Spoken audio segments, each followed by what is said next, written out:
This is an incredibly important paper with major implications.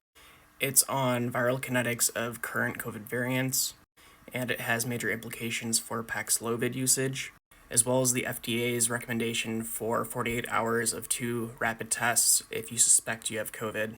So early on with COVID, viral loads peaked with symptom onset.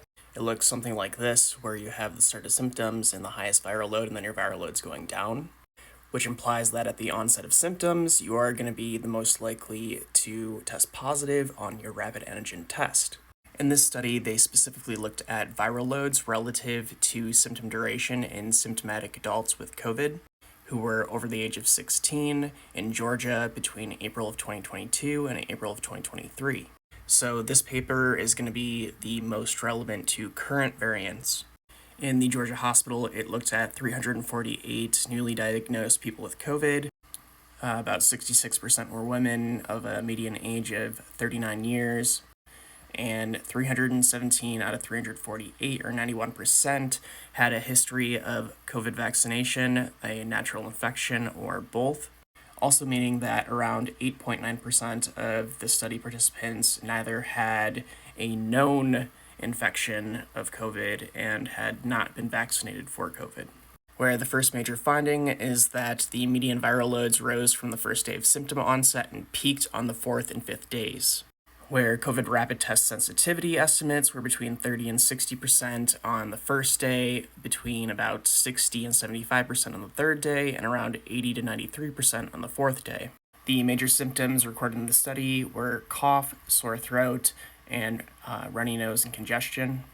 PCR was also conducted on the participants, and people were excluded from the study if they didn't have a firm date of symptom onset, they didn't know their vaccination status or were refusing to give it, and patients with co-detection of both COVID and the flu at the same time. So that's also important to note that these are things that can happen. You can have more than one disease at the same time.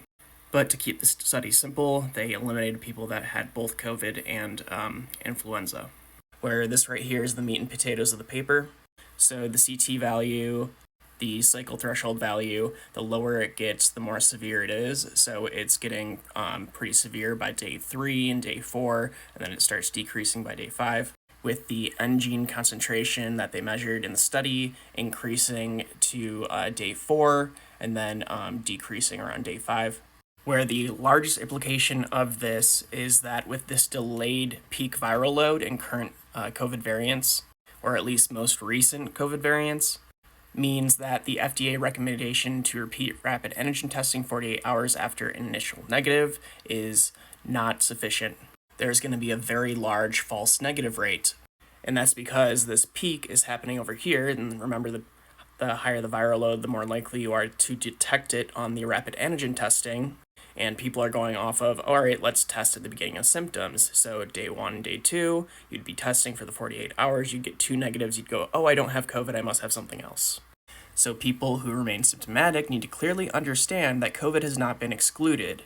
Viral loads are peaking much later now on day 3 to day 5, which is after that 2-day window that was initially suggested and recommended by the FDA, so therefore serial testing recommendations need to be updated to clarify the timing of repeat testing, potentially including a third test if tests are negative on the first and third days of symptoms. Which also means that there's implications for things like the test to treat programs that combine using rapid antigen tests with prescription of antiviral treatment, because these people that are following FDA guidance are missing the fact that they have COVID, so they're not getting appropriate treatment.